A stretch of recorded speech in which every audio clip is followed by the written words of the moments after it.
create an environment that allows kids to become the best versions of themselves. If the environment is chaotic, are they given the freedom and the space to be able to become the best versions of themselves? Yes or no?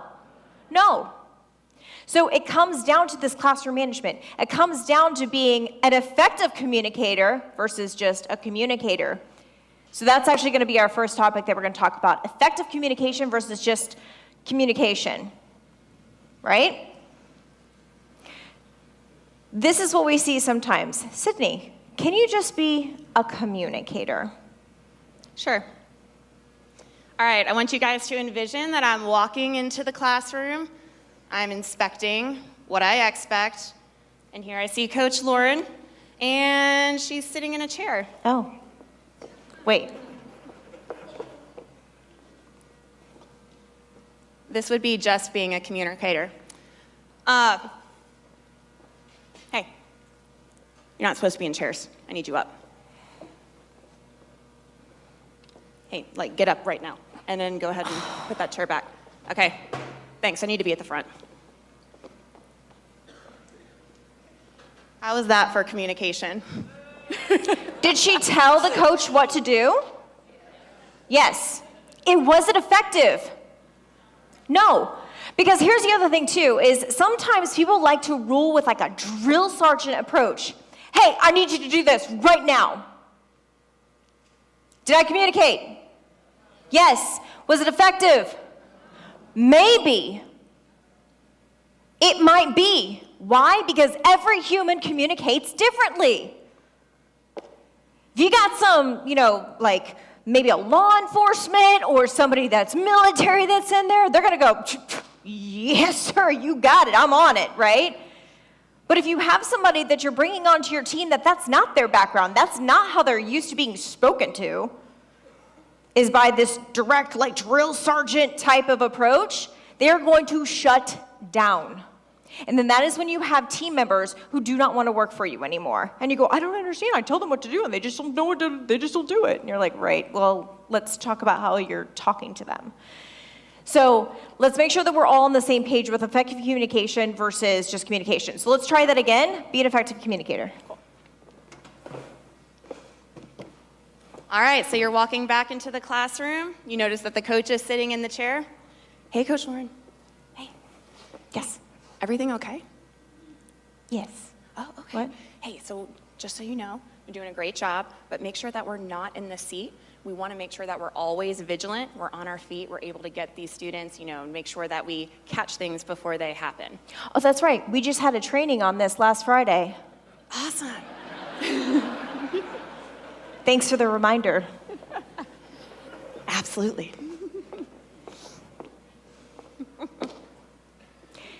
There's a difference, and training is a part of it.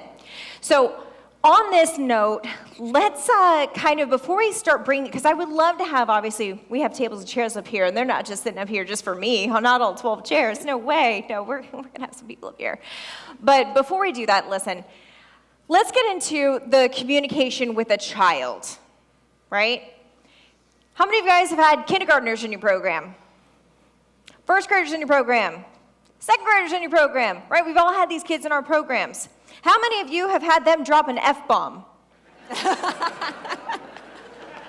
Okay.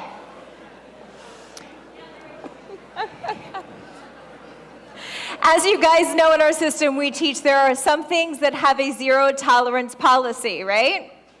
Okay. We're going to give a little scenario, a situation that we had with a little boy. I believe he was in first grade. Yeah. Is it Elijah? This is the dodgeball game? Yes. Okay. Yep. So he did not say the F word, he said the D word. And he used it in perfect context. Now, mind you, this little boy, always great behavior, amazing behavior. And out of nowhere, he's like, you're a... And I'm like, hey, what's going on? Now listen, knowing that children that are kindergarten, first, and even into second grade, they are still learning. Not only are they still learning, they also like to repeat things that they hear and sometimes have no idea what it means. They could hear it at home from mom or dad, an older brother or sister. They could hear it on the radio, on Netflix, on YouTube. They hear all kinds of things all the time, and they might just be repeating what they hear their favorite YouTuber say. And maybe mom or dad have no idea that they're even watching something like that, right? So rather than immediately, and this is being brought up because we've experienced this on coaching calls, I dismissed this kid because they said this. And you're like, how old was the child? 6. Got it. Do they normally have that kind of behavior? No, it was out of nowhere. All right, cool. Yeah, let's talk about this for a second. So that's where you have to have that conversation with the child. You have to first do what? Let the child know That they're the best kid. That And they're at the the best best program. Yes. Give them that reminder that you're here because this is the best program. You're here because you are one of the best kids that deserves to be in the best program. And also let the child know they're not in trouble. No.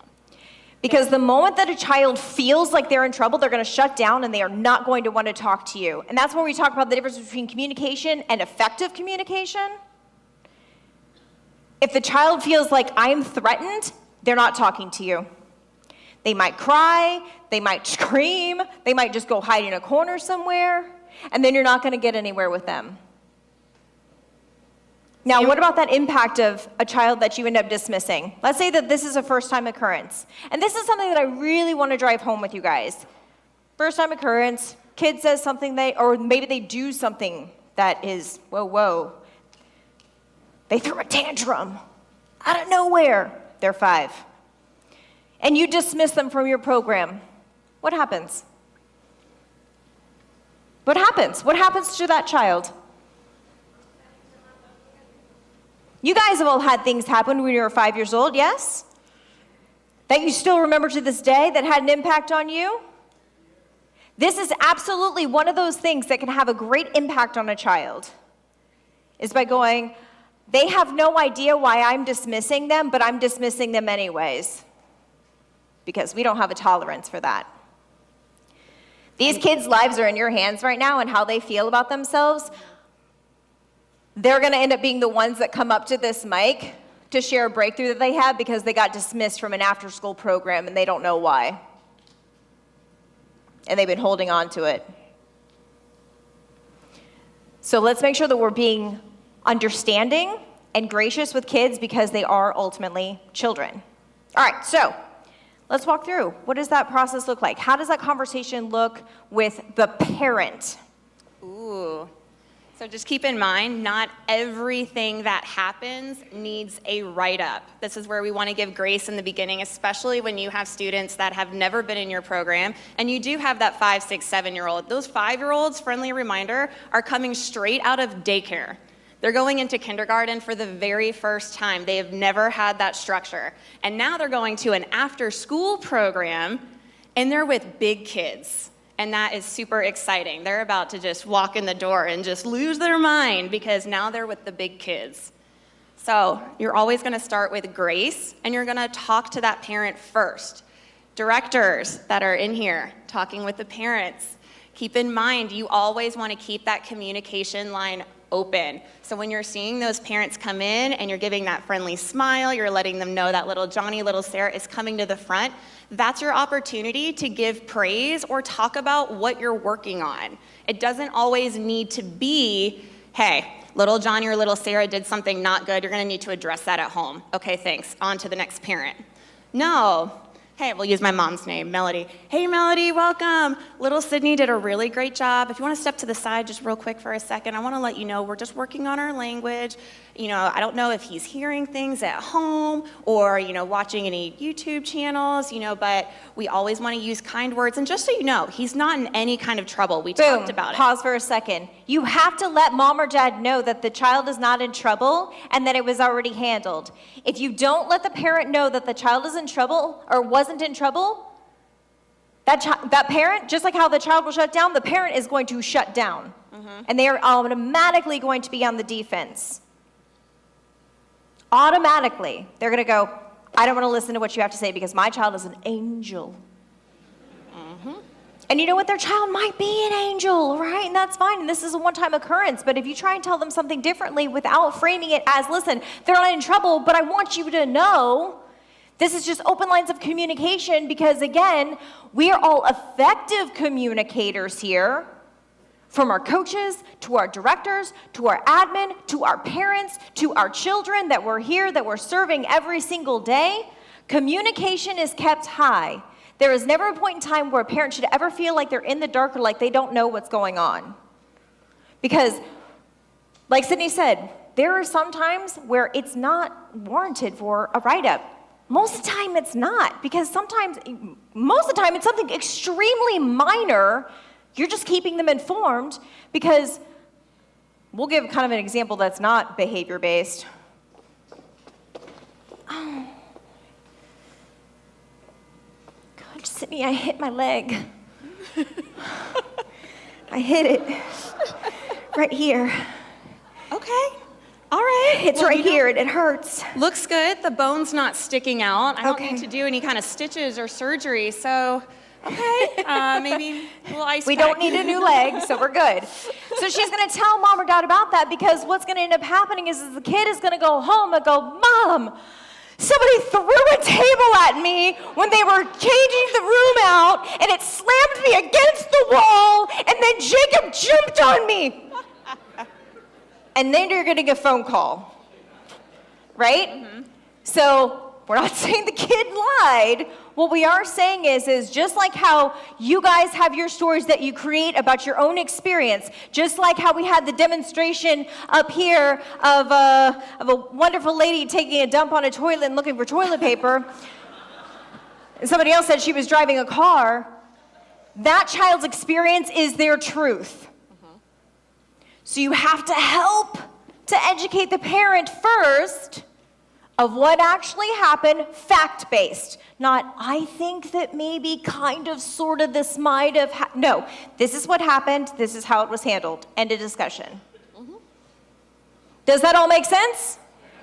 Perfect. That also helps build trust and rapport with the family. So when you do have to have those serious conversations with mom and dad, they know wholeheartedly that you are telling the absolute truth and that you have the best interest of the child in mind always. Mm-hmm.